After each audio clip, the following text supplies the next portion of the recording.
नमस्कार दोस्तों, स्वागत है आपका एक और ज्ञानवर्धक और जीवन बदल देने वाले एपिसोड में। आज हम बात करने जा रहे हैं एक ऐसी किताब की जो विज्ञान और विश्वास के बीच की दूरी को मिटाती है। The biology of belief. लेखक हैं मशहूर cell biologist doctor Bruce Lipton. यह किताब साबित करती है कि हमारे विचार, विश्वास और भावनाएं हमारे शरीर, हमारे जीन और हमारी जिंदगी को कैसे आकार देती हैं। तो चलिए इस अद्भुत यात्रा की शुरुआत करते हैं, जहां विज्ञान से निकलकर हम अपने भीतर की शक्ति को पहचानेंगे।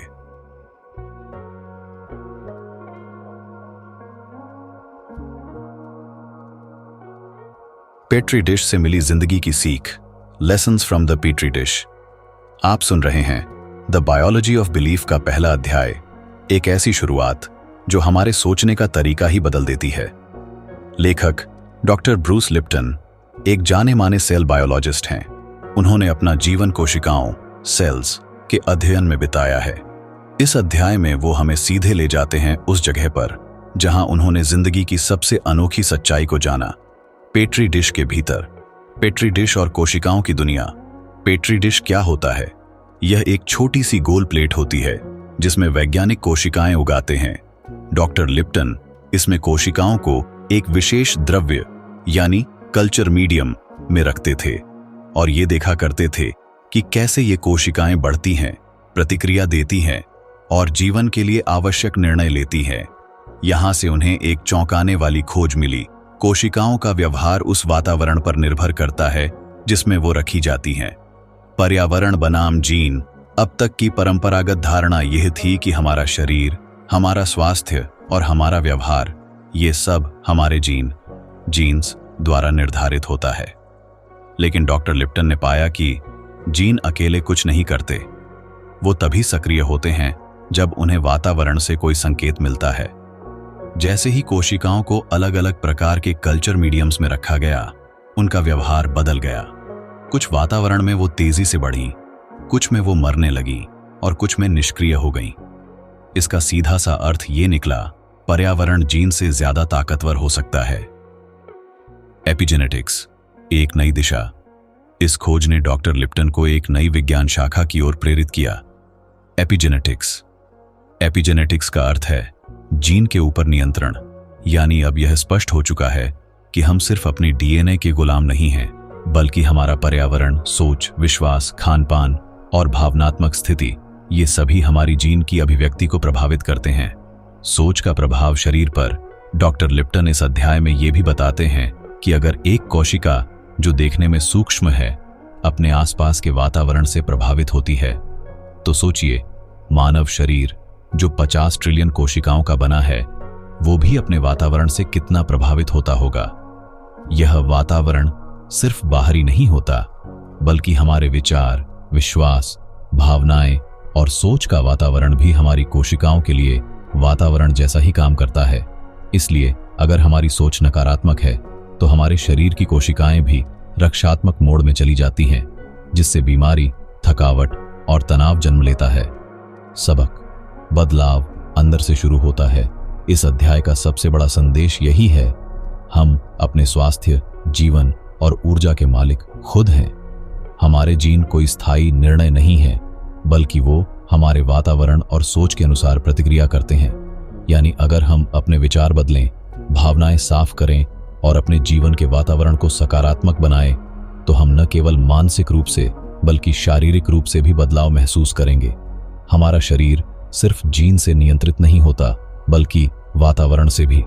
कल्चर मीडियम जैसे वातावरण कोशिकाओं के व्यवहार को बदल देता है। एपिजेनेटिक्स साबित करता है कि सोच, भावनाएं और जीवन शैली जीन की क्रिया को प्रभावित करते हैं। हम अपने जीवन के रचनाकार खुद बन सकते हैं अगर हम अपने विचारों और वातावरण को समझदारी से चुनें। तो चलिए दोस्तों, यही से शुरुआत करें। सोच को स्वच्छ करें, माहौल को सकारात्मक बनाएं, क्योंकि हर छोटी कोशिका हमें यह बता रही है, आप जैसा सोचते हैं वैसा ही बनते जाते हैं। बात सिर्फ जीन की नहीं, बात है वातावरण की। It's the environment, stupid. नमस्कार दोस्तों, पिछले अध्याय में आपने सुना कि कैसे हमारी कोशिकाएं उनके आसपास के वातावरण से प्रभावित होती हैं। और कैसे यह खोज एपिजेनेटिक्स नाम की एक नई वैज्ञानिक दिशा की ओर ले जाती है। अब इस अध्याय में डॉक्टर ब्रूस लिप्टन हमारे उस पुराने यकीन को पूरी तरह चुनौती देते हैं जो कहता है कि हमारे जीन ही हमारे भाग्य को तय करते हैं। क्या हम जीन के गुलाम हैं? लंबे समय तक विज्ञान और मेडिकल साइंस ये मानते आए हैं कि हमारे जीन अगर किसी बीमारी के लिए जिम्मेदार हैं तो हम चाहें कुछ भी कर लें, हम उससे बच नहीं सकते। डॉक्टर लिप्टन इस सोच को पुराना विज्ञान कहते हैं। वे इस अध्याय में कहते हैं कि जीन केवल संभावना बनाते हैं, भविष्य नहीं। यानी अगर आपके परिवार में डायबिटीज या कैंसर का इतिहास है तो इसका मतलब यह नहीं कि आपको भी यह बीमारियां जरूर होंगी। पर्यावरण और आपकी जीवन शैली तय करेगी कि वह जीन ऑन होगा या ऑफ। कोशिकाओं का असली बॉस कौन है? इस अध्याय में लेखक फिर से कोशिकाओं की दुनिया में लौटते हैं। उन्होंने पाया कि कोशिकाओं के नाभिक, न्यूक्लियस जिसमें डीएनए होता है, को हटा देने पर भी कोशिकाएं कुछ समय तक जिंदा रहती हैं। इसका मतलब यह हुआ कि डीएनए शरीर का ब्रेन नहीं है। डीएनए सिर्फ एक ब्लूप्रिंट है, एक नक्शा। असल नियंत्रण केंद्र है कोशिका की झिल्ली, मेम्ब्रेन, और वो संकेत जो वातावरण से आते हैं। यानी संकेत श्वास नियंत्रण और संकेत कहां से आते हैं? वातावरण से। मानव शरीर में वातावरण का क्या मतलब है? हमारे लिए वातावरण सिर्फ हवा या तापमान नहीं है। हमारे लिए वातावरण का मतलब है हमारे विचार, हमारी भावनाएं, हमारे रिश्ते, हमारा भोजन, हमारा तनाव या शांति का स्तर, और वो सब कुछ जो हमारे आसपास रोज होता है। डॉक्टर लिप्टन बताते हैं कि जब हम क्रोध, डर, चिंता या घृणा जैसे भावों में डूबे रहते हैं तो शरीर की कोशिकाएं खुद को बचाने के मोड में डाल देती हैं, और जब हम प्रेम, शांति और विश्वास में होते हैं तो शरीर विकास के मोड में चला जाता है। दिमाग ही वातावरण बनाता है। इस अध्याय का सबसे क्रांतिकारी विचार यह है, हमारा दिमाग ही हमारे शरीर के लिए वातावरण बनाता है। मतलब अगर आप मानते हैं कि आप बीमार हैं तो आपका शरीर उसी हिसाब से प्रतिक्रिया करेगा। अगर आप मानते हैं कि आप ठीक हो रहे हैं तो हीलिंग की प्रक्रिया तेज हो जाती है।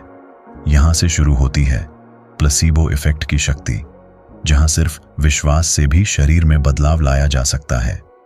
निष्कर्ष, आप शिकार नहीं, निर्माता हैं। डॉक्टर लिप्टन इस अध्याय में यह साफ साफ कहते हैं कि आप अपने जीन के गुलाम नहीं हैं।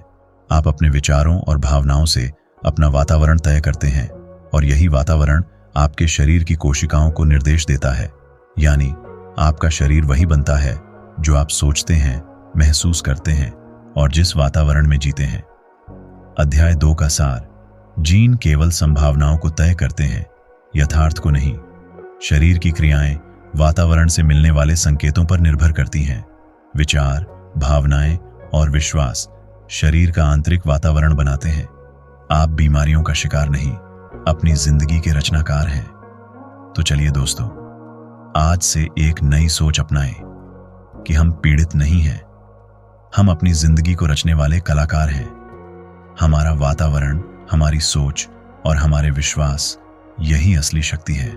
जादुई झिल्ली, कोशिका का असली ब्रेन, द मैजिकल मेम्ब्रेन।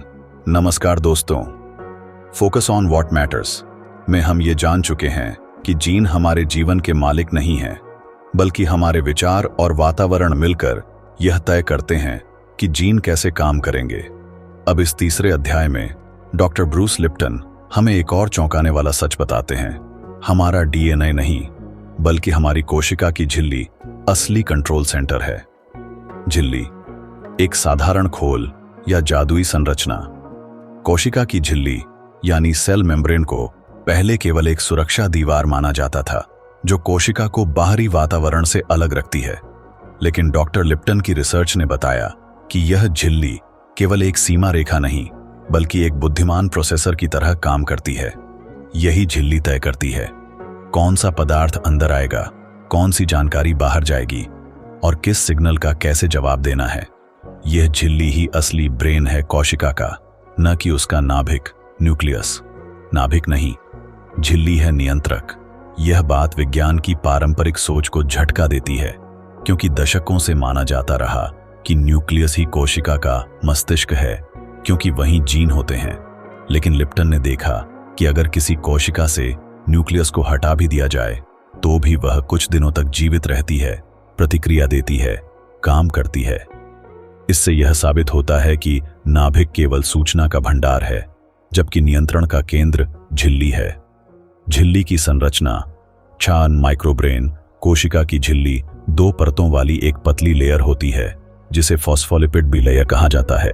इसमें मौजूद प्रोटीन रिसीवर की तरह काम करते हैं, जो बाहर से आने वाले सिग्नल जैसे हार्मोन, न्यूरोट्रांसमीटर या वातावरण को पहचानते हैं। इन सिग्नलों के जवाब में झिल्ली भीतर के अंगों को संदेश भेजती है कि क्या करना है, क्या बंद करना है और क्या बदलना है। यानी झिल्ली सोचती है, निर्णय लेती है और आदेश भी देती है। इसीलिए डॉक्टर लिप्टन इसे मैजिकल मेम्ब्रेन कहते हैं।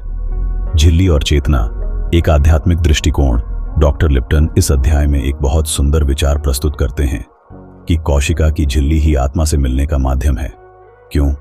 क्योंकि हमारी कोशिकाएं बाहर के संकेतों को ग्रहण करती हैं, उन्हें सोचती हैं और फिर उसी के अनुसार प्रतिक्रिया देती हैं। जिस तरह एक टीवी सिग्नल को पकड़कर चैनल दिखाता है, उसी तरह हमारा शरीर चेतना को ग्रहण करता है, प्रकट करता है। यानी हम शरीर नहीं हैं, हम वह चेतना है जो शरीर के जरिए अनुभव ले रही है। झिल्ली, विज्ञान और अध्यात्म का पुल।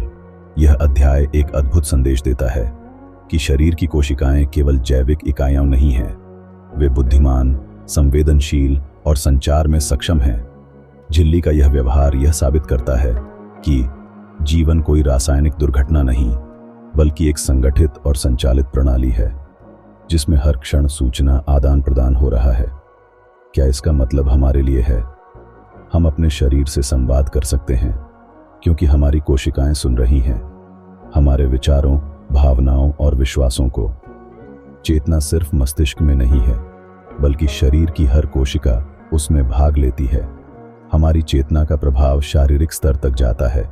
जैसे ही आप सकारात्मक सोचते हैं, शरीर की कोशिकाएं भी पॉजिटिव प्रतिक्रिया देती हैं। अध्याय 3 का सार। कोशिका की झिल्ली ही असली नियंत्रण केंद्र है, न कि जीन।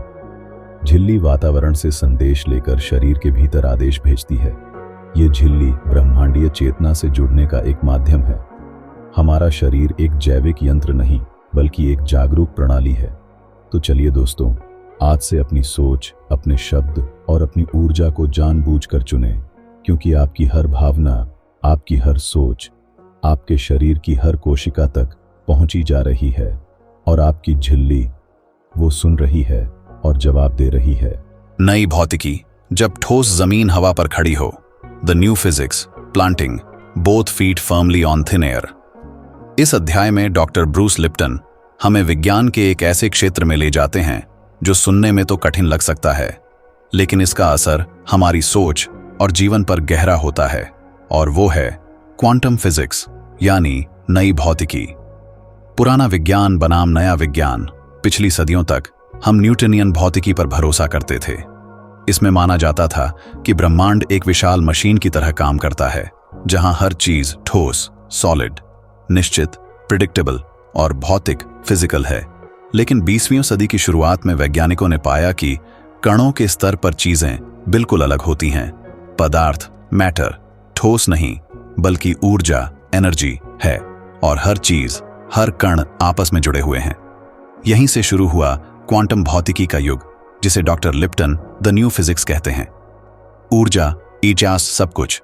नई भौतिकी कहती है कि हम जो भी देखते हैं वो असल में ऊर्जा का रूप है। यहां तक कि हमारी कोशिकाएं, हमारा शरीर, हमारे विचार सब ऊर्जा से बने हैं। डॉ लिप्टन का कहना है, हम ठोस शरीर नहीं हैं, हम कंपन, वाइब्रेशंस का गुच्छा हैं। इसका अर्थ यह है कि हमारे विचारों की भी ऊर्जा होती है, हमारी भावनाएं भी ऊर्जा तरंगे हैं, और हम हर क्षण ब्रह्मांडीय ऊर्जा के साथ संवाद कर रहे हैं। दृष्टिकोण बदलो, परिणाम बदलते हैं। नई भौतिकी की सबसे चौंकाने वाली खोज है ऑब्जर्वर इफेक्ट, यानी दर्शक का प्रभाव। यह सिद्ध करता है कि जो हम सोचते हैं, जैसा हम देखना चाहते हैं, वही वास्तविकता बन जाती है। डॉक्टर लिप्टन इस सिद्धांत को जीवन में लागू करते हुए कहते हैं, अगर आप सोचते हैं कि आप बीमार हैं, शरीर वैसे ही प्रतिक्रिया देगा। अगर आप विश्वास करते हैं कि आप स्वस्थ हैं, हीलिंग शुरू हो जाती है। यानी आपका दृष्टिकोण, परसेप्शन ही आपकी वास्तविकता रियलिटी बनाता है। हम जुड़े हुए हैं, सब कुछ एक है। नई भौतिकी बताती है कि ब्रह्मांड की हर चीज आपस में जुड़ी हुई है। हम अलग नहीं हैं, हम एक विशाल ऊर्जा तंत्र का हिस्सा हैं। हमारा मन, शरीर और आत्मा ब्रह्मांडीय ऊर्जा के साथ निरंतर संवाद करते हैं। डॉक्टर लिप्टन इसे स्पिरिचुअल साइंस कहते हैं, जहां विज्ञान और अध्यात्म एक साथ चलते हैं। हम क्या हैं, शरीर या ऊर्जा? जब आप दर्पण में खुद को देखते हैं तो लगता है मैं एक शरीर हूं, मांसपेशियों से बना हुआ एक ठोस रूप। लेकिन डॉक्टर लिप्टन बताते हैं कि असल में आप 99.999999% खाली जगह, स्पेस में। आपके शरीर के हर कण में ऊर्जा कंपायमान है और यही ऊर्जा आपकी चेतना को प्रकट करती है।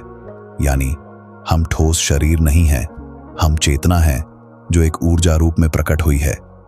इसका अर्थ आपके जीवन के लिए क्या है? आप अकेले नहीं हैं, आप एक ब्रह्मांडीय नेटवर्क से जुड़े हैं।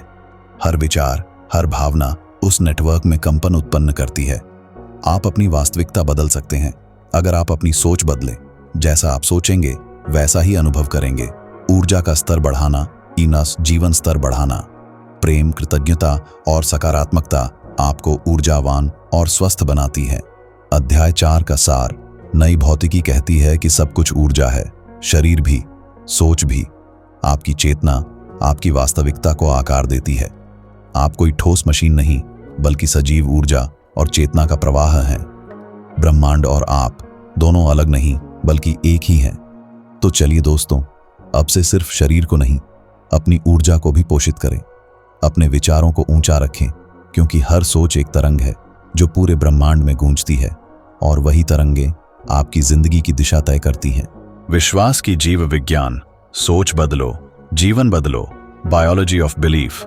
आज हम आ पहुंचे हैं इस अद्भुत किताब के उस अध्याय पर जिसके नाम पर ही पूरी किताब का शीर्षक रखा गया है, बायोलॉजी ऑफ बिलीफ, यानी विश्वास की जीव विज्ञान। यह अध्याय डॉक्टर ब्रूस लिप्टन के जीवन की सबसे क्रांतिकारी खोज को सामने लाता है कि हमारे विचार और विश्वास सिर्फ मानसिक भावनाएं नहीं, बल्कि शारीरिक और जैविक प्रभाव पैदा करते हैं। यानी हमारी सोच भी शरीर की रचना बदल सकती है। विश्वास, डॉन्स बायोकेमिकल सिग्नल। डॉक्टर लिप्टन कहते हैं, हमारे हर विश्वास, बिलीफ के साथ एक रासायनिक प्रतिक्रिया जुड़ी होती है। जब हम किसी चीज को सच मान लेते हैं तो दिमाग उस विश्वास के अनुसार हार्मोन, न्यूरोट्रांसमीटर और सिग्नल रिलीज करता है, जो सीधा हमारे शरीर की कोशिकाओं तक पहुंचता है। उदाहरण, अगर आप मानते हैं कि आप किसी बीमारी से ठीक हो रहे हैं तो हीलिंग हार्मोन्स रिलीज होंगे। अगर आप मानते हैं कि आप खतरे में हैं तो स्ट्रेस हार्मोन एक्टिव हो जाएंगे। यानी आपका शरीर आपके विश्वासों पर काम करता है, हकीकत पर नहीं। जीन से ऊपर है विश्वास।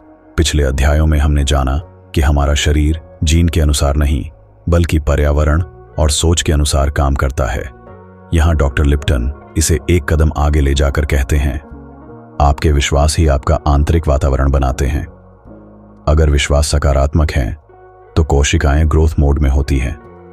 अगर विश्वास डर से भरे हैं तो कोशिकाएं प्रोटेक्शन मोड में चली जाती हैं। लंबे समय तक डर, तनाव या हीनता के विश्वास रखने से हमारा शरीर भी बीमार पड़ने लगता है। प्लेसीबो इफेक्ट का रहस्य। आपने सुना होगा कि किसी को चीनी की गोली प्लेसीबो दी जाती है और वह सोचता है कि उसे असली दवा दी गई है, और चौंकाने वाली बात यह होती है कि उसकी तबीयत सच में ठीक होने लगती है। डॉक्टर लिप्टन कहते हैं, प्लेसीबो इफेक्ट कोई धोखा नहीं है, बल्कि यह बायोलॉजी ऑफ बिलीफ का साक्षात प्रमाण है। इसका मतलब यह हुआ कि हमारे विश्वास, हमारी अपेक्षाएं और हमारी मानसिक स्थिति हमारी शारीरिक प्रणाली पर वास्तविक असर डालती है। अवचेतन मन और उसका प्रभाव। इस अध्याय में लेखक यह भी बताते हैं कि हमारा अवचेतन मन, सबकॉन्शियस माइंड, हमारे विश्वासों का सबसे बड़ा भंडार होता है। समस्या यह है कि 90% लोग अपने अवचेतन में भरे हुए पुराने, डरावने, सीमित विश्वासों से जी रहे हैं, जो बचपन से या समाज से आए होते हैं, और हम यह सोचते हैं कि हमारा वर्तमान इन अनुभवों से अलग है, जबकि असल में वही विश्वास बार बार हमारी जिंदगी में समस्याएं पैदा कर रहे हैं। इन विश्वासों को कैसे बदलें? डॉक्टर लिप्टन बताते हैं, कि विश्वास बदले जा सकते हैं, लेकिन इसके लिए सचेत प्रयास, माइंडफुलनेस और नई प्रोग्रामिंग की जरूरत है। कुछ सुझाव: अफर्मेशंस, पॉजिटिव स्टेटमेंट्स, रोज खुद को सकारात्मक वाक्य बोलें। विजुअलाइजेशन, जिस परिणाम को आप चाहते हैं उसे कल्पना में बार बार अनुभव करें। सकारात्मक वातावरण, उन लोगों और चीजों से घिरे रहें जो आपको समर्थन दें। जैसे जैसे विश्वास बदलते हैं, शरीर बदलता है और फिर जीवन बदलता है। अध्याय 5 का सारांश: विश्वास कोई भावनात्मक विचार नहीं बल्कि जैविक निर्देश है। सकारात्मक विश्वास शरीर को हील करते हैं, नकारात्मक विश्वास शरीर को कमजोर करते हैं। हमारा अवचेतन पुराने और सीमित विश्वासों से भरा है, जिन्हें जागरूक होकर बदला जा सकता है। आप अपने विश्वासों को बदलकर अपने शरीर और जीवन को बदल सकते हैं। तो चलिए दोस्तों, अब से सिर्फ दवाओं पर नहीं, अपने विश्वासों पर भी भरोसा करें, क्योंकि आप जैसा सोचते हैं वैसा ही बनते जाते हैं। और अगर आप खुद को शक्तिशाली, स्वस्थ और संपूर्ण मानते हैं तो शरीर भी उसी विश्वास के अनुसार चमत्कार दिखाने लगेगा। विकास या रक्षा, शरीर एक साथ दोनों नहीं कर सकता। ग्रोथ एंड प्रोटेक्शन, हमारे जीवन में दो मुख्य शक्तियां होती हैं। एक जो हमें आगे बढ़ने, खिलने और सीखने की ओर ले जाती है, और दूसरी जो हमें बचाने, बचकर रहने और छिपने की ओर धकेलती है। डॉक्टर ब्रूस लिप्टन इस अध्याय में बताते हैं कि हमारी कोशिकाएं भी इन्हीं दो मोड्स में काम करती हैं: ग्रोथ मोड, विकास, और प्रोटेक्शन मोड, रक्षा। लेकिन चौंकाने वाली बात यह है कि कोशिका एक साथ दोनों मोड्स में नहीं रह सकती। विकास का अर्थ क्या है? ग्रोथ यानी शरीर और मन का खुलकर फैलना, नई चीजें सीखना, नई कोशिकाएं बनाना और जीवन को आत्मविश्वास के साथ अपनाना। जब हमारा मन शांत होता है, जब हम प्रेम, सहयोग और उम्मीद में होते हैं, तो हमारा शरीर ग्रोथ हार्मोन्स और पॉजिटिव सिग्नल्स भेजता है। हमारी कोशिकाएं खुलकर काम करती हैं, हम स्वस्थ महसूस करते हैं। रक्षा मोड, जब शरीर खुद को सिकोड़ लेता है। अब सोचिए, आप किसी डर, गुस्से या तनाव में हैं, तो क्या आप खुलकर जी पा रहे हैं? नहीं। प्रोटेक्शन मोड में शरीर अलर्ट हो जाता है, जैसे जैसे कोई खतरा हो। यह स्थिति शरीर में कोर्टिसोल, एड्रेनालिन जैसे स्ट्रेस हार्मोन छोड़ती है। नतीजा, पाचन मंद हो जाता है, इम्यून सिस्टम दब जाता है और कोशिकाएं विकास की बजाय सर्वाइवल में लग जाती है। आप हर समय किस मोड में रहते हैं? डॉक्टर लिप्टन कहते हैं कि अधिकतर लोग हर रोज, हर सुबह उठते ही रक्षा मोड में चले जाते हैं। नौकरी का तनाव, रिश्तों की खटास, भविष्य की चिंता और खुद पर शक, ये सब धीरे धीरे हमारे शरीर को क्रॉनिक स्ट्रेस की स्थिति में ले आते हैं, जहां शरीर का विकास रुक जाता है। यही कारण है कि आज इतनी बीमारियां सिर्फ मानसिक स्थिति के कारण भी बढ़ रही हैं।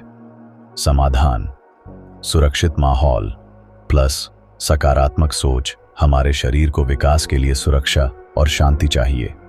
अगर बाहरी दुनिया में खतरा है, तो कम से कम हमारा आंतरिक वातावरण प्रेमपूर्ण होना चाहिए। डॉक्टर लिप्टन सुझाव देते हैं, अपने जीवन के वातावरण को देखिए, क्या यह सहयोगी है या आलोचनात्मक? अपने विचारों पर ध्यान दीजिए, क्या आप खुद से प्रेम करते हैं या लगातार आलोचना? अपनी दिनचर्या में ध्यान, मौन और कृतज्ञता को शामिल कीजिए, ताकि शरीर को सुरक्षा का संकेत मिले और वह फिर से विकास की ओर लौट सके। मन और शरीर का संवाद: जब हम किसी चुनौती का सामना करते हैं, तो शरीर खुद ब खुद रक्षा की मुद्रा में चला जाता है। पर क्या हम उसे वहां से बाहर निकाल सकते हैं? हाँ, जैसे ही आप अपने मन को शांत करते हैं, सब ठीक है, मैं सुरक्षित हूं, मैं सक्षम हूं, तो शरीर भी उसी के अनुरूप प्रतिक्रिया देने लगता है। मन का संकेत शरीर का आदेश बन जाता है। अध्याय 6 का सारांश: शरीर दो मोड में काम करता है: ग्रोथ, विकास, और प्रोटेक्शन, रक्षा। दोनों मोड साथ साथ नहीं चल सकते। लगातार रक्षा मोड में रहने से शरीर कमजोर होता है। सकारात्मक सोच, सुरक्षित वातावरण और आत्मसम्मान से शरीर विकास की दिशा में लौटता है। तो चलिए दोस्तों, अब से हम खुद से यह सवाल पूछें, क्या मैं डर में जी रहा हूं या भरोसे में? क्योंकि जैसे ही हम डर छोड़ते हैं, हमारा शरीर, मन और आत्मा तीनों विकास की ओर बढ़ने लगते हैं, और वहीं से शुरू होती है असली जीवन यात्रा।